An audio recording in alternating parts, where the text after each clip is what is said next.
안녕하세요. 역사를 사랑하는 박수홍입니다. 오늘은 지중해 패권을 놓고 싸웠던 레판토 해전에 대해서 한번 알아보겠습니다.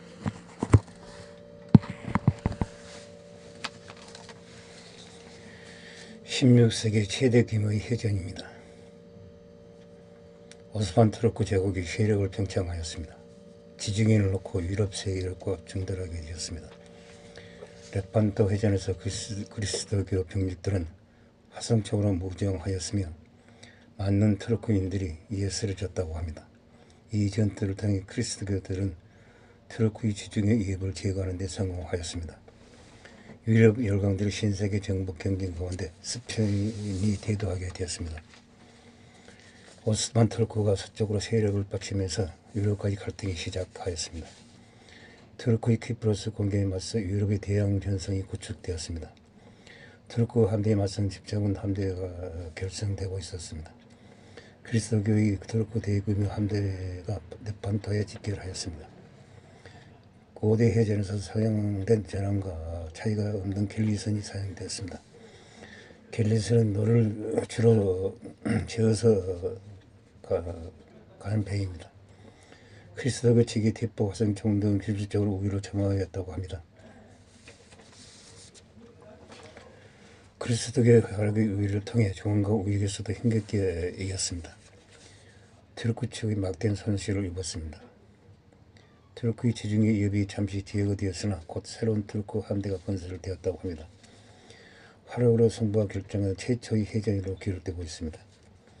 15세기, 16세기 유럽인들은 그 이전 시대보다 비교적 외국인들로부터 침략을 덜 받았습니다. 그들 가운데는 새로운 세계를 향해 바다로 진출한 자들이 부쩍 증가되었습니다. 부자가 되고 싶은 욕망, 그리스도교를 전파하고 하는 열기, 또는 미지 세계에 대한 호기심 등 여러 가지 등과 함께 항해술 및 해군력이 발전한 유럽 열강들의 신세계 정복 경쟁을 부추겼습니다. 그 경제에서 가장 앞선 나라는 스페인이었으며 콜럼버스의 신대륙 발견 이후 16세기 초에 멕시코의 아스텍 제국과 페루의 잉카 제국 등을 정복하였습니다. 스페인들은 다른 나라보다 기술적으로 우수한 배와 대포를 갖고 있었으며 지상에는 석공, 화성총 대포로 인디언들을 공포에 떨게 하였다고 합니다. 오스만 투르크가 서쪽으로 세력을 뻗쳐 나왔습니다. 유럽과의 갈등이 유발하였습니다. 스페인을 비롯한 유럽이 대상에서 세계를 팽창시켰을 때 지중해에서는 오스만 투르크 제국이 콘스탄티노플을 함락시켜 이후 서쪽으로 세력을 뻗치면서 북아프리카 연안 일대를 장악하기 시작하였습니다. 그 결과 지중해를 놓고 유럽 세력과 오스만 투르크 간의 충돌은 불가피하였습니다. 투르크의 키프로스 공격에 맞서 유럽 대양 전선이 구축되었습니다. 1566년 술탄으로 즉위한 헬렘 2세는 드디어 1570년에 베네치아의 소유인 키프로스 섬을 공격하였습니다. 베네치아가 약 100년을 지배해온 곳으로 동지중해 지배를 상징하는 곳이었습니다. 베네치아는 로마와 스페인에 더 도움을 요청하였습니다. 교황 피우스 5세는 신성동맹, 가톨릭 동맹을 향해 투르크족을 격퇴하고 그리스도교의 세계를 보호하자고 호소하였습니다. 이 테러 도시 국가들은 오랫동안 상호 적대적인 관계로 말미암아 협조욕에 미온적이었습니다. 그러나 스페인 왕 필리페 2세는 교황의 호소에 매우 적극적이었다고 합니다. 나폴리아 시치리아의 왕으로서 그는 베네치아의 셈을 은근히 받았지만 키프로스의 상실은 곧 스페인의 지중해상 권익의 치명적인 결과를 가져오기 때문에 우선 베네치아를 돕기로 결정하였습니다. 투르크 함대에 맞서 십자군 함대가 결성되었습니다. 1570년 오늘 베네치아, 로마, 스페인 삼국은 스페인 왕의 이복 통신 오스트리아의 돈 후왕을 사령관으로 하는 단일 함대를 편성하였습니다. 그 보호하에 함대는 다른 여러 유럽 국가들도 개별적으로 선박과 승무원들을 파견하였습니다. 십자군 함대로 발전하였으나 8월 말 메시네에 식결하였습니다. 9월 16일 출항하였다고 합니다. 당시 투르크 함대는 코린스마의 레판토 직결에 있었습니다. 돈 후안 레판토 해전 승리를 이끈 또한 후한 그리스도교와 트루크의 대규모 함대가 네펀토에 집결을 하게 되었습니다. 그리스도교의 함대는 200척, 길리선이 6척, 갈레이선이 24척, 대형 수송선 그리고 50척의 소형선으로 구성되었습니다. 알리 파샤가 이끄는 트루크 함대는 250척, 길리선이 250척에 있으며 40척의 길리오트 소형 길리선 그리고 20척의 소형으로 구성되었습니다. 당시 해전선을 백길이 부딪히고 배에 기어 올라싸는 것이 전부였습니다. 전투 병력은 그리스도교 측이 2만 명, 트루크 측이 16,000명이었다고 합니다.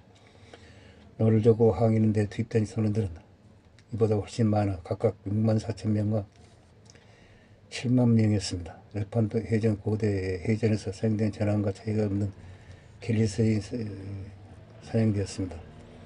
레판토 해전에서 사용된 전함은 길리선으로서 페르시아 전쟁 중 살라미스 해전에서 사용된 것과 큰 차이가 없었다고 합니다. 당시 길리선은 길고 흡사하며 갑판이 하나인 배로서 길이 약 150피 또한 무게 170톤이었습니다. 배 양쪽에 30개씩 60개의 노를 설치하였다고 합니다. 각각의 노예는 400명의 선원을 배치하였는데 주로 노예들이 많이 활용되었다고 합니다. 바람이 좋을 때는 바람의 힘을 이용하기도 위해 돛을 사용했으나 길리선은 기본적으로 노를 저어 항해하는 배였습니다. 그리스도교 측 대포 화성총 등 기술적인 우위를 점하였습니다. 양측 길리선은 근본적으로는 똑같은 유형이나 몇 가지 차이가 나는 점이 있었다고 합니다. 그리스도교 길리선 뱃머리에 오머리 대포를 올려놓았고 약간 작은 트루크 길리선에는 산문이 있었다고 합니다.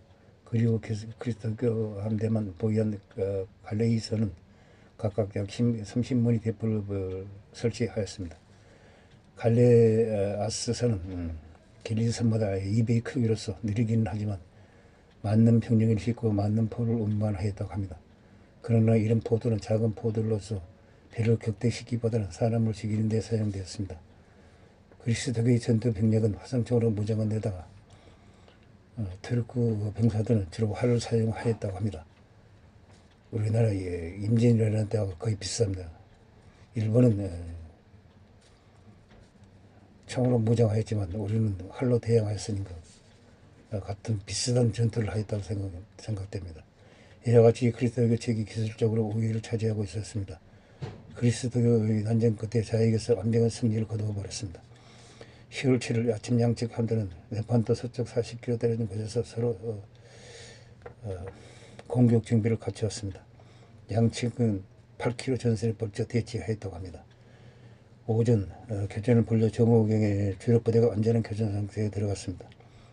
갈리아스 선이 트루크 길리선의 대포를 쏘고 전열을 흩어졌지만 결정적인 것은 아니었다고 합니다. 3시간의 난전 끝에 벌어진 동안 그리스도교의 항해술과 방사들이 무장이 우위라는 사실이 점점 입증되고 있었습니다.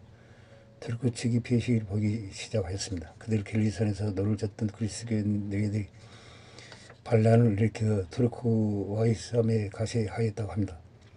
육지와 가까운 곳에 트루크 함대는 해안으로 도주하고 그리스도교 측 자에게서 승리는 완벽하였습니다. 그리스도교 활약의 우위를 통해 중앙과 우위에서도 힘겹게 이겼습니다. 중앙에서의 전투는 다소 시간을 끌었지만 결국 그리스도교 측이 승리하였습니다. 두 기함 간의 격렬한 싸움에서 만든 트루크인들은 화성총에 쓰러졌습니다. 도노화는 트루크의 기합을 쇠갈기에 걸어 기함을 쇠갈기에 걸어 잡아당기고 공기를 빼앗아 버렸습니다. 그리고 알리 파샤의 목을 베어버렸다고 합니다. 승리를 결정지었습니다. 우익은 바다 긴 트루크 전열에 눌러 초기에는 매우 고전하였다고 합니다. 그러나 예비 대지원 이후 반격하기 시작하였고 중간 전투의 패배를 뒤늦게 알고 트루크인들은 도주하여버렸다고 합니다. 오후 4시경에 모든 전투는 끝이 났습니다. 우리는 이 네판토 해전을 어떤 사가들은 기독교대 13제국의 싸움이라고 하지만은 그 종교 전쟁을 떠나서 지중해 패권을 놓고 옛날에 그 카르타고하고 로마가 싸운 3차에 걸쳐 싸운 그 지중해 패권을 놓고 싸운 전쟁이라고 생각합니다. 결국 십자군 연합함대가 열판도 해전에서 승리함으로써 이후 지중해, 대서양 모든 제해권을 기독교 세력이 지배하게 되는 결과를 가져왔다고 생각합니다. 이상 네판도 해전에 대해서 알아봤습니다. 항시 부정함을 느낍니다. 양해 부탁드립니다. 감사합니다.